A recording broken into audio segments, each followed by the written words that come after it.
The topics and opinions expressed in the following show are solely those of the hosts and their guests and not those of W4CY Radio, its employees, or affiliates. We make no recommendations or endorsements for radio show programs, services, or products mentioned on air or on our web.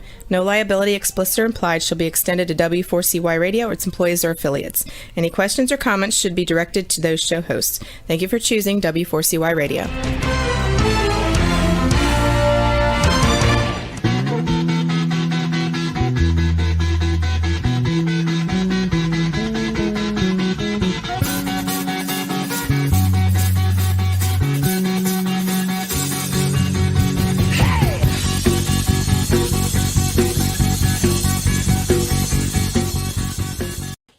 Welcome to the Camping Show. I'm C.W. Getz. And I'm Willow Munson. It's Wednesday, November 10th, 2021.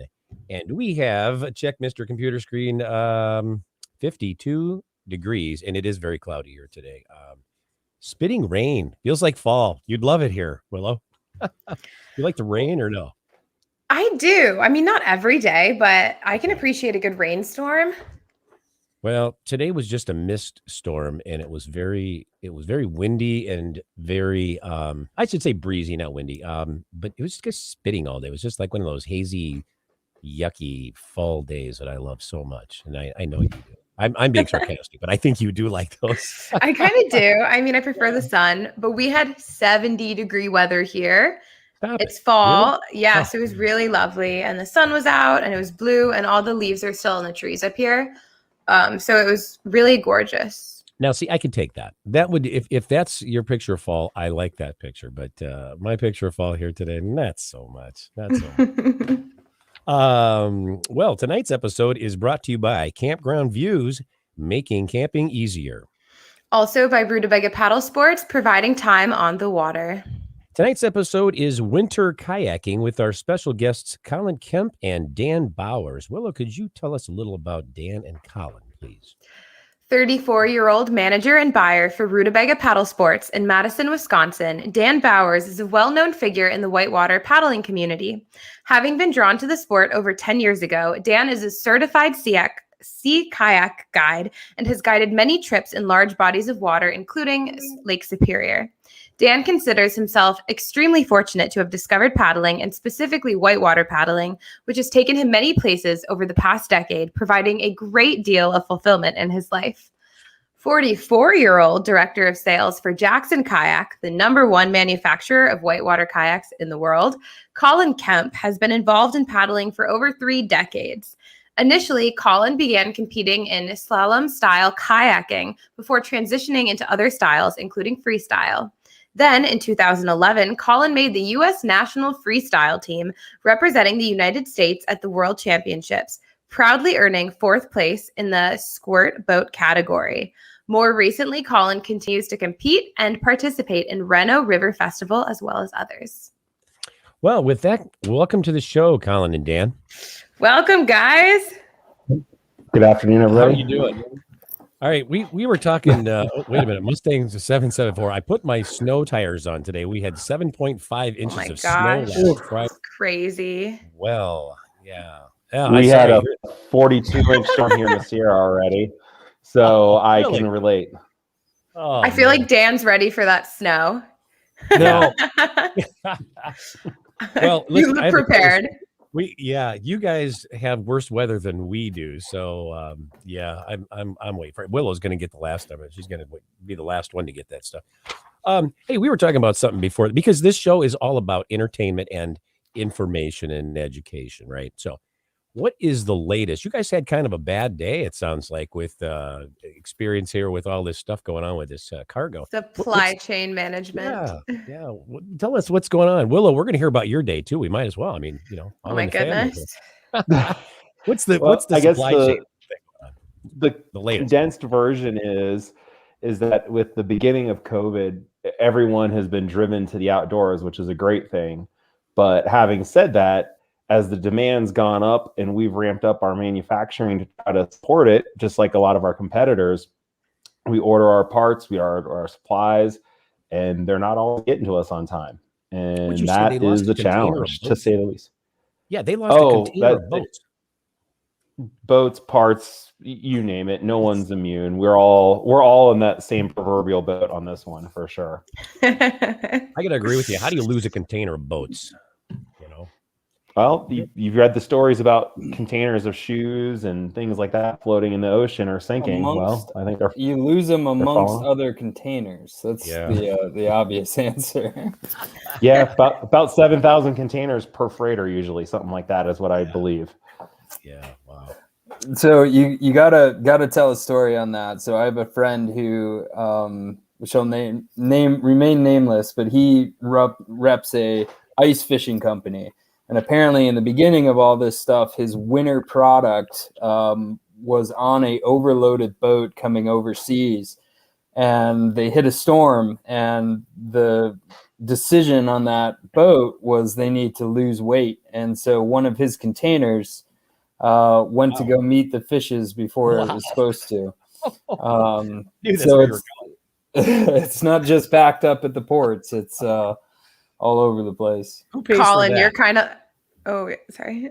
Oh, you're fine. You're fine. Colin's just kind of like, yep, sounds about right. Every day, it's a similar but slightly different fire. Wow. Yeah.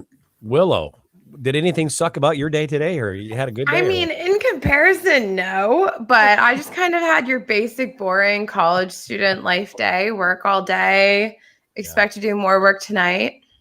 Wow. So.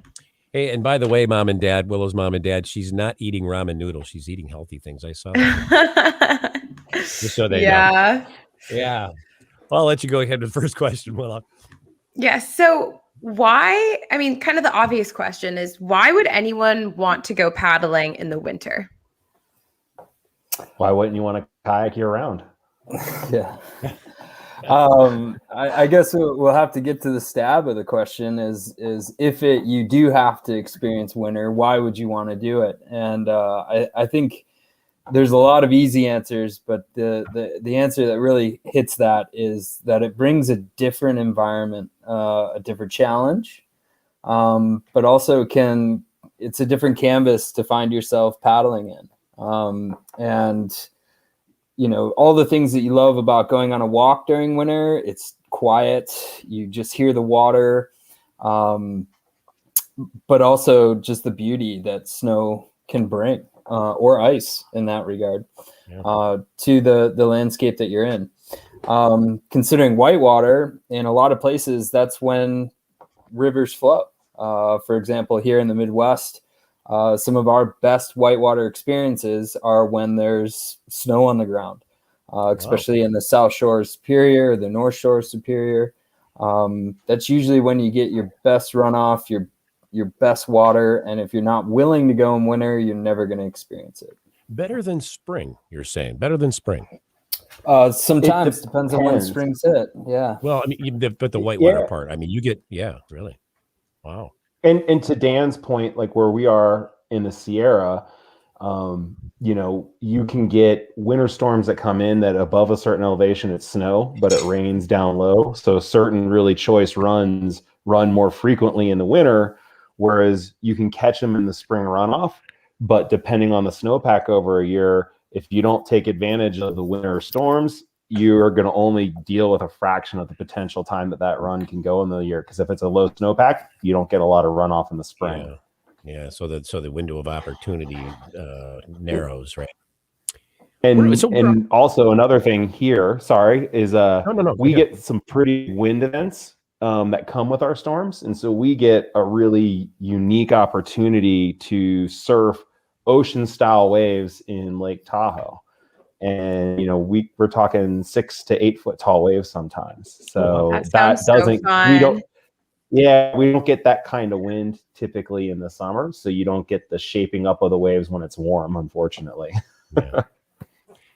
So where are the best places to go winter kayaking actually? Well, the general rule would be South or Central America. To escape the cold. That was an annual tradition for sure, but it really depends on where you're at. And like I said, we'll have different answers here than Dan will have for his neck of the woods. for sure. So here it's typically lower elevation in the winter in the Sierra, but I'll let Dan speak to his backyard. Yeah, I mean, I'd be yelled at even though we're talking about kayaking. I'd be have some pokes later from friends if I don't mention that Sheboygan in Wisconsin is considered the surf capital of the world. And while it's not kayak specific, it's usually surfboards. Those guys are out surfing Lake Michigan from November to December. Wow. So if you're looking to try and catch on a Great Lake, you want to find yourself in Sheboygan in November, December. I did not know that. That's the really surf it's capital early. of the States. Yeah. Wow. Of the Midwest. Yeah. I'm sure some places in Midwest. Chicago, like Montrose Beach and stuff, will challenge that. But Sheboygan has definitely labeled themselves that, and there's T-shirts to boot. So. But well, if yeah, there are T-shirts, it's legit. It's legit. That's right. That's right. But heading up north, some of our best class 4 or 5 runs, really start flushing out in maybe March, as we get into spring. But some of the stuff in Wisconsin will run all the way through up until January. And if we can get snowpack and then a melt before everything ices over, that's always a good time to go run some of the closer stuff. Yeah, that's pretty cool. What should people do to make sure that they stay safe, when they're winter paddling? Because I mean, it is inherently more dangerous because of now the temperature factor. Am I right? 100%. And go go ahead, Dan.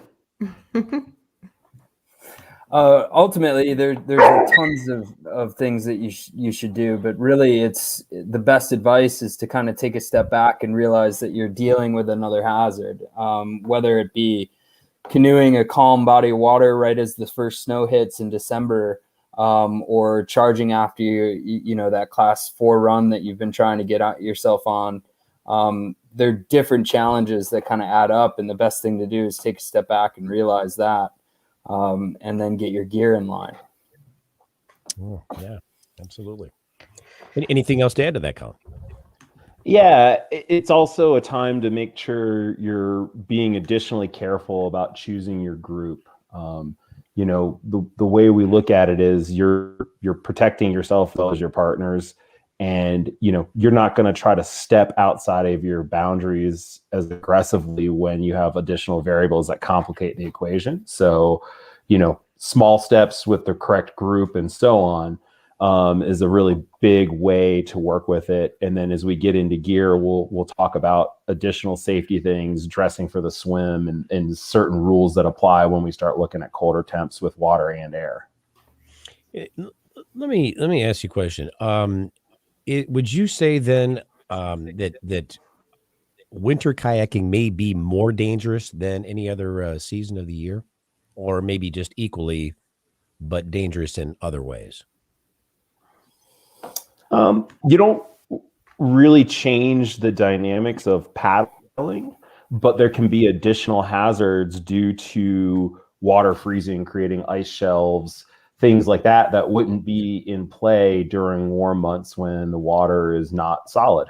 So realistically, yes, you could say it is, but if you prepare and make good decisions as a group, while you're on shore scouting, deciding which runs to bite off, those kind of things, you can mitigate that risk and keep it in an organized fashion for sure, and make it very manageable in a predictable way.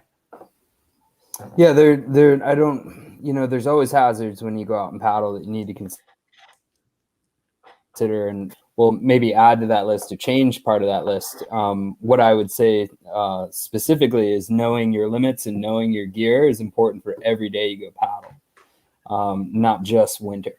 Do you need other gear for winter? Yeah, for sure. Are there other things that you're going to go out and experience, including when you're scouting or portaging, experiencing what it's like to stand in snow and gear that's meant to be wet? However, it's another chill to the bone added in there. it's definitely things to think about. I have found myself in the beginning of starting to winter kayak, standing on shore, holding a throw rope, and 3 people pass by, and all of a sudden my toes start going numb. Oh, wow. Because you didn't plan to stand there in snow, Right. You know, while people are running, while running safety necessarily. So thinking about not just while you're on the water, but also how are you getting to the river? How are you getting out of the river or place you're paddling, and what happens there?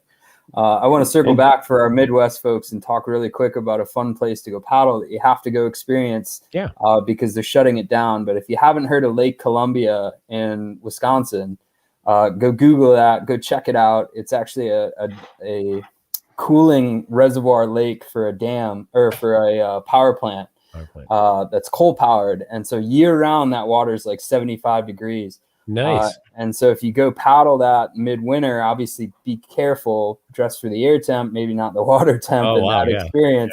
But the fog that hits the morning, it's an eerie, awesome, very cool place to go paddle. When the summer, it's just, you know, paddling in a swimming pool. But in the winter, it's a super cool place to go paddle.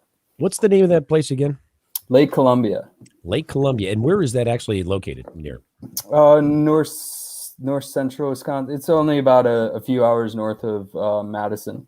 There you go. About an hour and a half or so. And now I will say, to that point, that's a treat. We used to have a training facility in Maryland where I used to live.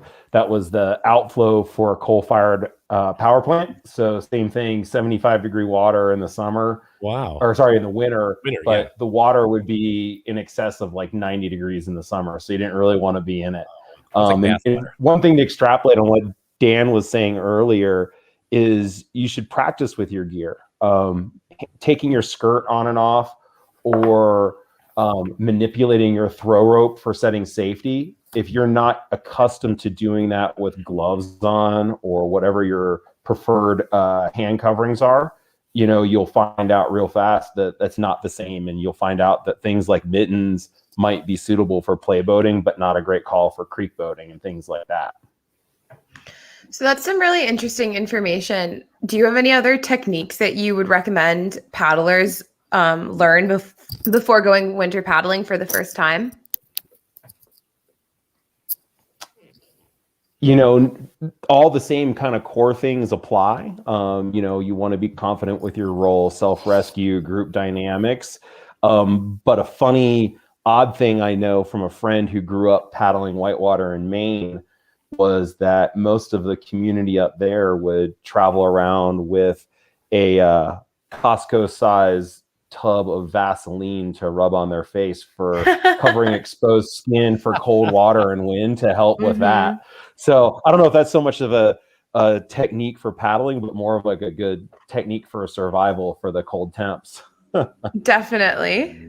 Yeah, that's funny.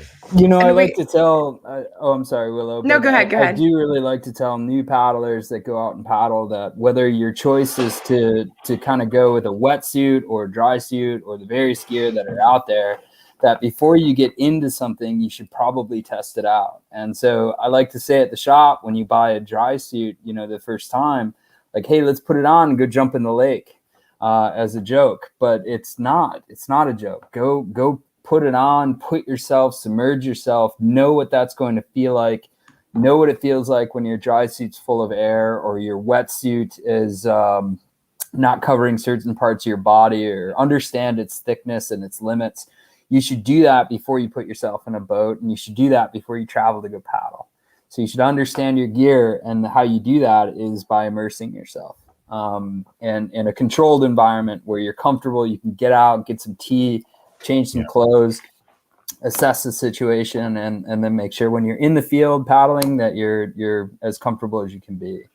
And I think that's an excellent piece of advice, Dan. I mean, test your gear, always test your gear, and know what it feels like and know how to use it, everything before you, have to. Especially because you'll find some, oh, sorry, go ahead, Willow. No, go ahead, it's fine. I'll say, so you'll find some good techniques. Like if I'm geared up and ready to put in on a run, usually in the winter, I'll just jump in the water up to neck level and gap the latex nest gasket to force all the air out. Because once you do swim in a dry suit, even if it's properly burped, it's a lot more drag than you're accustomed to. But But then the flip side of that is sometime put your mouth inside the neck gasket, inhale through your nose, exhale through your mouth, turn yourself into the Michelin Man and see how far you can float on the surface in a dry state like that. It's kind of fun too. That works. Yeah, Oh, absolutely. Wow. The Michelin Man Yep. float. I love it. I've had that before. Yeah. And you just burp your suit like you said, but yeah.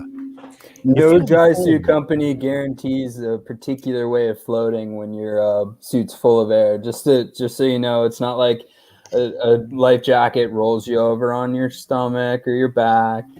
Yeah, right. Yeah, your legs usually float higher than your head, so be careful. Scary. But we have a question here from Rachel, who is asking, do you pack food differently in the winter than warmer weather? For sure.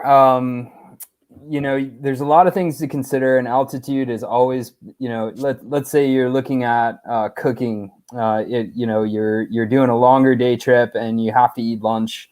And part of your lunch is ramen. We were joking about ramen noodles.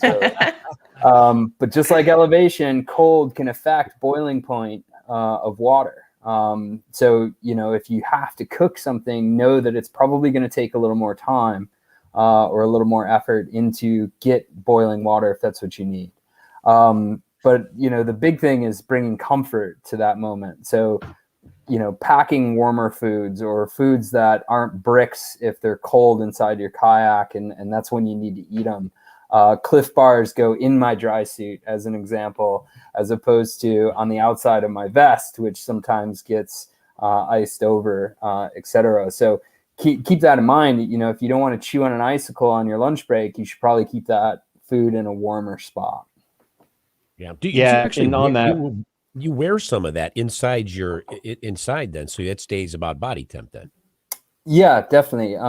There's always and I apologize, Colin, but from a sea kayaking standpoint, we've always kind of, have this ideal, and sometimes it gets harder in whitewater, but if your boat holds all your gear and that's floating away from you, you probably want to have some stuff on yourself just in case you're left in that unique but tough situation. And so keeping little things of food, so if you're crashing, to be able to pull out and easily eat is always a good idea. And in this case, if you do wear it on the outside of your vest and it is as cold as sometimes it can get, know that vest may freeze shut, hard to be able to get into, we'll talk about a little bit later. We're going to talk about that a little later, right? Yeah. But also that food then becomes harder and you have to warm it up before you can just jump on it. So.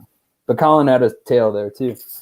Yeah, no, we had the joking saying that once the temperature is absolute power bar, it's too cold, and that's when power bars become brittle and shatter. But what we also do is in the winter, I'll carry a thermos if I'm on a long day run kind of idea, and make it with something like tea or whatnot, versus in the summer, I'm usually trying to go lightweight. And as long as it's not a particularly gross river, I'll take a bottle that'll filter the river water itself, so I'm not carrying that weight. That warmth of a heated beverage in the winter in a thermos is well worth it for sure. I always take a thermos of soup or something like that, or chili or whatever, when we do canoeing, not kayaking, but I have to ask you a question. You brought up something about water filters. Do you ever have those freeze on you? Mm-hmm. And then you're kind of done, right, with the water filter. Yeah, the trick is you always blow air back in to whatever the mechanism is. Mm-hmm. So whether you're a camelback person who's mountain biking in the winter, you should always blow air back in the hose through the bite valve, and then it's good.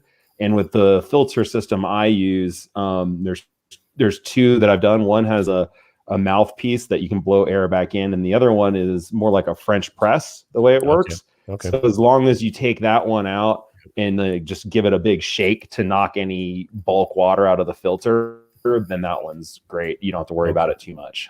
You don't just run Everclear through it then, right? No. Maybe after paddling. That taste would linger. That taste would linger. Yeah, it would melt the ice though, but it would probably leave a taste.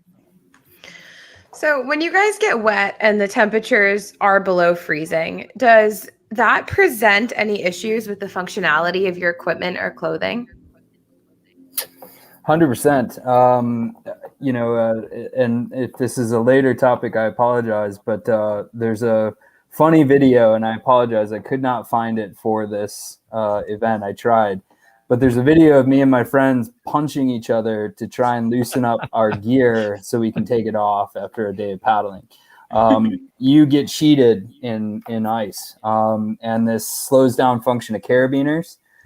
This slows down function of zippers and access to that. And then it's obviously, when you have to take gloves off or equipment off to play with those things, that also adds time to that. So there's things to consider there as well. Yeah. And to that point, like had one longer hair helmet that had holes in it, hair freeze through it and have to put it next to the heater on the dashboard to get the helmet off of my head. But also to some of the gear things, like Dan was saying, depending on what kind of skirt you have, some of the skirts that are made for really burly creeking have a heavier rubber rand. And as the temperature drops, it gets a lot stiffer and harder to get over the cockpit rim of your boat. So you need to have practice that once again with gloves on or mittens, but also have enough oomph to pull it on once it's cold too. Fair enough. So you guys get a little creative out there from what I understand. Can you share some of that with us? Yeah, I guess a fun winter story. I grew up paddling on the Potomac River, and occasionally the upper parts of that river where it's flat before Great Falls would freeze fairly solid. And whenever you'd get the first warm day, there'd be big chunks of ice coming down the river. And we've done everything from pull yourself up on a truck-sized piece of ice and float down the whole river below Great Falls instead of paddling, just to see if we could do it, to when we would have prime play spots where we're surfing a wave or a hole. When ice would break up and debris would be coming down, we would take turns having somebody on the side of the river spotting. So you might be in the feature surfing a wave, doing your tricks, but can't see far enough above the horizon. So you take turns having somebody shout and signal you when to get off of the wave and let big chunks of ice go flying by. Wow. What do you like? It's like, it sounds like you're Huck Finn on a big raft or something like that with this big ice thing, like a truck, the size of a truck. Am I right? Yeah. Yeah, That's exactly. I mean, it is what you think. You paddle as fast as you can up onto it and get your boat to skip and slide up. And you go from there. But also at that time of year, the river freezes from the banks in. So the middle's flowing. And what our standard would be is everybody would get in their boat on the shore. So you're not walking across ice that you don't know the thickness. But everybody would grab 2 rocks and you reach out and you use those like little hand crampons to slide yourself to the edge. Then you get in. And then when you're done, you come back to that same spot, pop up, grab your rocks, and slide back to the edge of the river again. Oh, that's funny. That's hilarious. Yeah, it's kind of funny. Your gear becomes, a paddle becomes an ice pick almost to spread your weight around. And sometimes you have to get out on, and you'll see maybe in some of the pictures later on that some of the ice shelves, you're forced to get out on them. And while that can be intimidating, the rule is spread your weight out as much as possible, but your paddle is really good at that. And your paddle has edges. So you can kind of use that as a way to kind of crawl around and look absolutely terrible as you feel like, the little kid in the story. What story is that? Where they're wearing their jacket. A Christmas Story? Yeah, there you go. Looks like a story. It's kind of what you feel like anyway, and really brutal cold days when you're wearing lots of gear. I'm not going to say that I've seen somebody who needed to get out of their gear quickly, but also needed to use the bathroom and decided to combine those 2 moments as well. Hey, it's a dry suit, it's good to go. Just wash it off. That's fair enough. So have either of you experienced any life-threatening situations while winter paddling? I have not. but I know people who have, and I'd rather not be the one to definitely tell their story. But it happens. It happens. And I would say that knowing your core temperature, and again, experiencing what cold water shock can do, knowing the most that you can about that, and then experiencing what that could be like, and finding out if you're able to control that in a controlled environment, etc., are all things that you probably want to consider doing before you find yourself there. Just like when you buy your first whitewater kayak and you put on the skirt for the first time and you go out and you paddle, you want to learn that wet exit, and doing it in a safe, comfortable space before you're out in it, where maybe it's uncomfortable or unexpected, is always a good thing. There is a friend who on the Yellow River up in the UP ended up being sucked into a ice shelf sieve.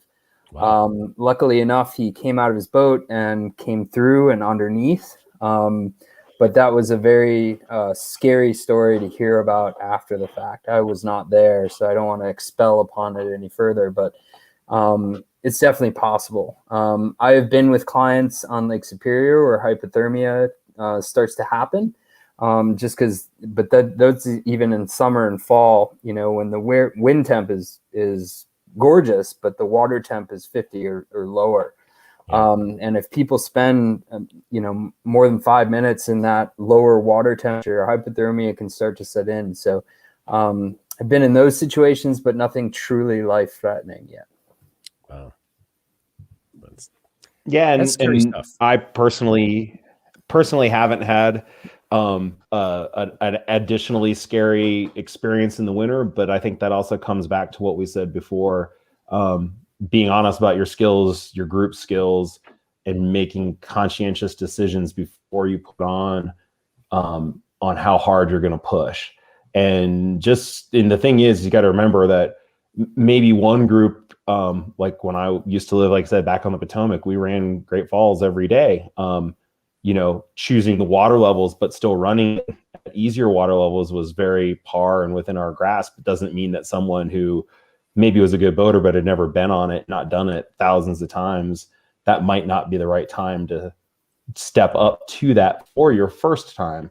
And if you can be honest with yourself and your group about those, you can mitigate a lot. You can't always get rid of any risk or accidents, but you can sure do a heck of a job trying to reduce it a lot. Yeah. Makes perfect sense. Absolutely. Okay, well, on that note, we're going to take a break, but don't go away. We'll be back with more of The Camping Show on W4CY Radio and Talk 4 TV after these messages.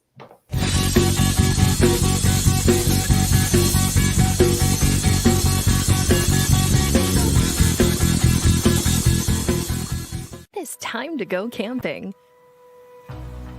Introducing Campground Views virtual tours. You can tour the campground, see the sites, see if they are available, and click to book your perfect spot. Hit the open road and explore the amazing places found in nature. We make it easy to discover, find, and book your site so that you can go have the fun and freedom you seek. Campground Views virtual tours make it easy and simple for you to see where you are going. A few years ago, someone asked Rutabaga's owner, Darren Bush, "Hey, how long have you guys been selling boats?" Darren replied, "We don't sell boats. We sell time on the water." Of course, that comes in all types. We help people paddle more safely with Rutabaga outdoor programs. We rent canoes, kayaks, and stand-up paddleboards. We sell and install racks to get you from home to adventure. Rootabaga's got everything you need to get you out on the water, like paddles, life jackets, dry bags, and clothing. Rutabaga Paddle Sports, on the web at rutabaga.com. Mention you saw this ad on The Camping Show. I love camping, but hate setting up and packing. Sound familiar? With the Sandsbug pop-up tent, you simply toss it in the air. Bug-free in 1 second. Cliff Jacobson, America's most published wilderness expert, has this to say. At well under $100, these tents are a bargain. They are not toys. With a well-designed tarp, they should withstand a long, heavy rain. I'm impressed by the full coverage fly. It stakes right into the ground. No short cap fly for the wind to get under. In all, I think you have an excellent product here, even though it's one designed for casual camping. Namely, the kind of camping most people and scouts do.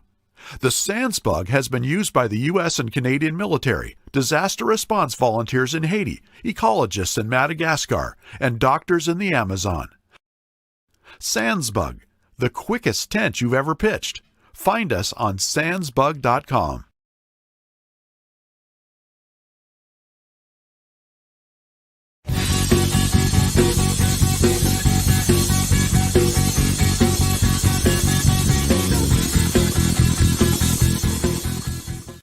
And we're back with our guests, Colin Kemp and Dan Bowers on the camping show. Roxy, can we have you put up some photos here, and we'll have Colin and Dan tell us about each of them, if that's all right. There we go. So that's my current backyard of Lake Tahoe, and that is a winter storm like we were referring to.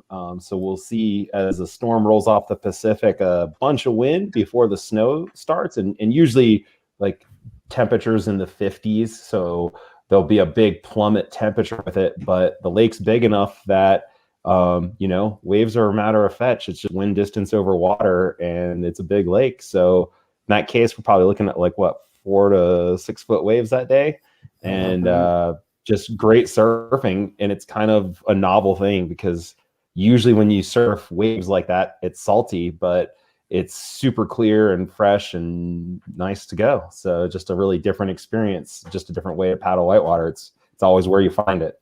You can see all that snow about to drop on you in the sky there. Not talking about the mountains there, but look at that. That's thick, man.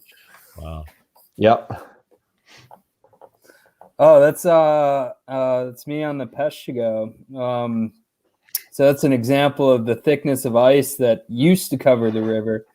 But this was as it starts melting in the thaw. But I mean, that's about 1.5 foot where the ice there. If you consider the boat in front of you is about 9 inches long or 9 feet long or so. So the front of that you're seeing there is probably about 1.5 foot. So really thick ice shelves that form, and you'll notice there's a gap underneath there. So you can assume that if that chunk of ice, is coming out over the river, that it also has a gap underneath. And that's what we talk about when we talk about ice shelves.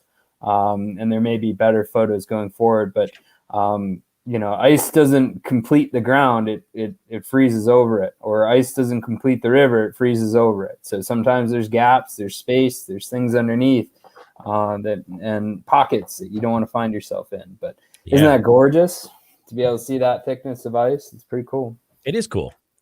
Yeah. It is cool. Oh, that's the spring meetup in Cato and Manitowoc. On Manitowoc River, but that's always a fun kind of spring icebreaker meetup where we all get together. I think I showed the photo though to kind of give you an idea of the gear. So underneath the helmet, I'm wearing what I'm wearing now, which is kind of a full head covering neoprene. I'm wearing pogies there with my dry suit, and if you look at the water splashing on the deck, doesn't it look extra heavy? Just a bad joke, but it's a little colder, so it's a little heavier, right? It's moving a little slower. Yeah. But that's an example of full gear there. Probably a good call to explain what pogies are. For folks, because that's a pretty atypical term. So I guess the way I think of it is it's a mitten that goes around the paddle shaft. So that way you can have your hand on the paddle shaft without the additional thickness of the neoprene from gloves or a mitten. Yeah. And the loss of dexterity is really challenging for a lot of folks. Like I hate it, but the flip side is when you pull your hands out of a pogie, if you're trying to do rescue work with ropes and so on, then your hands are totally exposed. So it's a personal preference kind of decision, or different roles and purposes kind of position.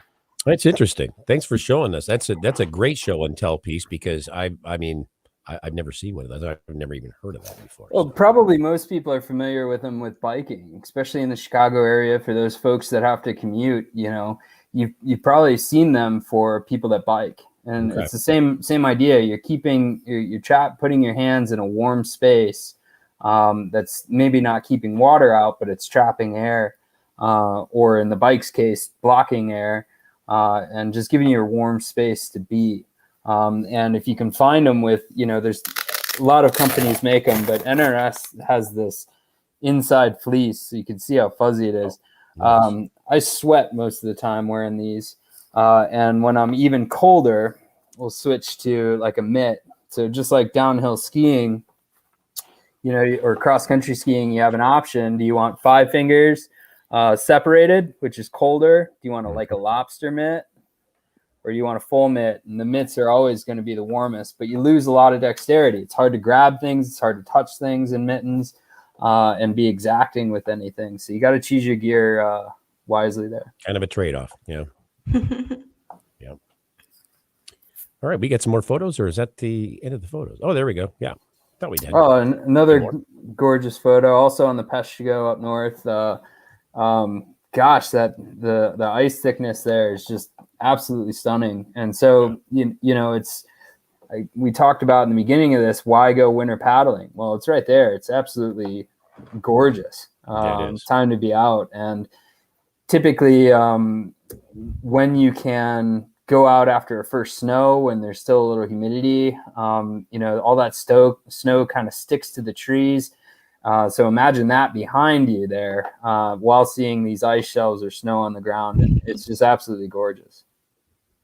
Very cool. Here we go. So cute. Jeff Shaw.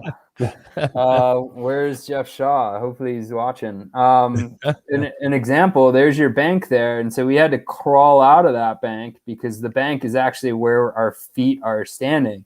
So you have, 5 feet or so behind you of ice just on top of the river. Wow. And of course, this is the end of the paddle, so we're not as worried about it. And so prior to this photo, we were actually trying to push each other over and drag each other off the ice shelves. But prime example there. There you go, a guy in mitts or gloves. But look at the ice shelf. So, you can see the bank in the back of the river. This is down in Yorkville. You got not far from you guys down in Chicago. They have a nice little whitewater park, great for beginners, very safe. But here we are paddling it. I think this is like December, but you can see the ice shelf on the side there. And also you can see how cold it is by my buddy Sean's face is very red, right? Wow. I've done that park, not in the winter though. Yeah. This is down in Illinois too, believe it or not. This is the Vermilion River. Again, not far from Chicago, but the ice chunks, there may be a better photo, but those things are about a foot and a half thick. And when they all break up, they flow downriver. And so they make interesting shapes when they find themselves breaking off of what's on the river and what's left on the bank. And so you get these really awesome shapes of just ice that are kind of stuck and left over. So this is a spring paddling photo. Yeah. Which there you go. Look at that. So obviously the river. You can see where the high water mark is there. That's Right. crazy. Exactly. And so basically what we just saw out of that one piece of ice, there's a bunch of them all piled up. And, as the river breaks free or as ice breaks free and flows, it runs into others and collides. So, ice dams, ice shelves, all these things we'll kind of dive into. But, at that bridge, that ice dam could have extended across the river at an earlier time that year. So these are examples of things you want to look out for, but really cool to see. Yep. And looks like one more Tahoe shot there from a different day. Yeah. So Colin, what's the consistency like of these waves here? Do they break off pretty quick or do they hold for a while? It depends on the direction of the wind, which then dictates which beach we go to. And so you have very different bottoms right as you get to the shoreline. So it's very not like a point break. It's usually kind of erratic beach break, but sometimes there are sections that you can get, 40 to 50 meter rides laterally, Wow. as well as the duration towards the shore. So sometimes you do get some pretty good ones. And you kind of are usually watching the bigger peaks as they're farther out and guessing where they're going to line up. And so it's a little bit of a roll of dice, not quite as like repeatable as an wave, but you get the idea once you get out there and you start catching a few. We had a question pop up here, and Rex, if you can put that back up here. We're winding down on 3 minutes here, so we're going to do this. We need to do this really quickly because we're going to ask people where to go to follow you guys. Cool Quest, do you use do you use ice picks to pull yourselves out of the rivers? So I don't carry anything that's like an ice pick per se, but like we had talked about before, when we would slide across the ice shelf using rocks for traction with your hands, we would kind of go back to that same spot and do that. Or like Dan had said, you can use your paddle a bit as well. You know, the rule is if you've got a rope, you have a knife. So you always have your pocket knife that's for rescue purposes, I guess, in a pinch. But I would typically try to find a solution where I don't have something that's sharp and pointy that could catch a skirt or your gear or anything like that, if at all possible. Yeah, there's a lot of people that will do like bring climbing gear along. Climbing gear, especially in whitewater, depending on the river, becomes a very essential part of your kit. A lot of times safety, you need to rappel down a canyon to be at the space where you need to be able to help. So I've never brought crampons or ice picks, but I have brought those like metal cleats that you put over your shoes. Like yak tracks? Yeah, that would be a prime example, because, you know, a lot of times getting down to a river, getting up a river can be very sketchy. And when we have shoes designed to not slip on wet moss rocks, it's not always the best shoe for snow and ice. In fact, it's absolutely terrible. So deep tread, right? And just like your snow tires. Yeah. To Dan's point, part of standard creeking gear is a pin kit. And it's got a few lengths of webbing, additional rope, short rope tied into a prusik so you can use it for an ascender, beaners, pulleys, all that. And in a lot of the things we'll have here, sometimes the access to get down into canyons, you're hiking a few miles. And sometimes in the spring when it's still snowy, we will tether your boat like a suitcase strap, bow and stern grab loops with webbing that you put over your shoulder, and you walk and just let it slide with you. Because if you let it go, it's gone to the bottom of the canyon. Right. And I've been at the bottom when somebody has lost a boat before, and it's kind of scary to watch it coming through the woods. Yeah, but that it's a little easier to sled it than it is carry it on your shoulder like we would when the ground's dry. Right. And where can our viewers and listeners go to follow each of you on social media? Well, go ahead. Right, Dan? No, go ahead.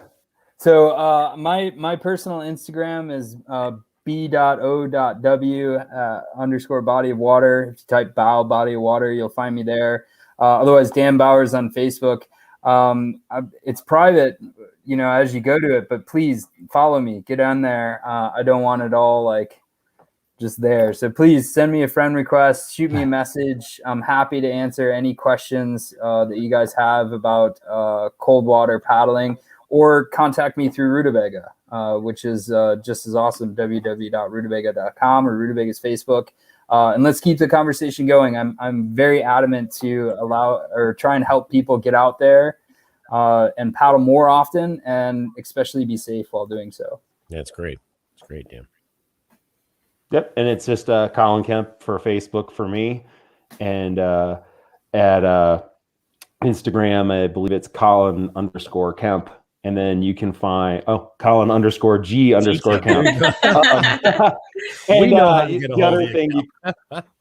the other thing you can always do is if you go to jacksonkayak.com, I don't hide anywhere well, so you can come to our website and find all of our contact info there as well. Yeah, it's great. That's great. Well, we'd like to thank you, Colin and Dan, for being our guest on the camping show this evening. It was a pleasure having you here with us. Thank you, guys. Thank you. Absolutely. And thanks everybody that chimed in there. Cool question. All you guys really appreciate it. Bushman 613. thanks for checking in and watching the show. We really appreciate that. We'd also like to thank our sponsors, Campground Views and Rudapega Paddle Sports, for bringing you tonight's show. Be sure to tune in for next week's episode, Trail Camping with Horses, with our special guests, Gary and Vicky McKee. Until then, thank you for tuning in to The Camping Show. This is C.W. Getz. And Willow Munson. Reminding you, learn more, do more. See you next week. Bye, guys. Cheers.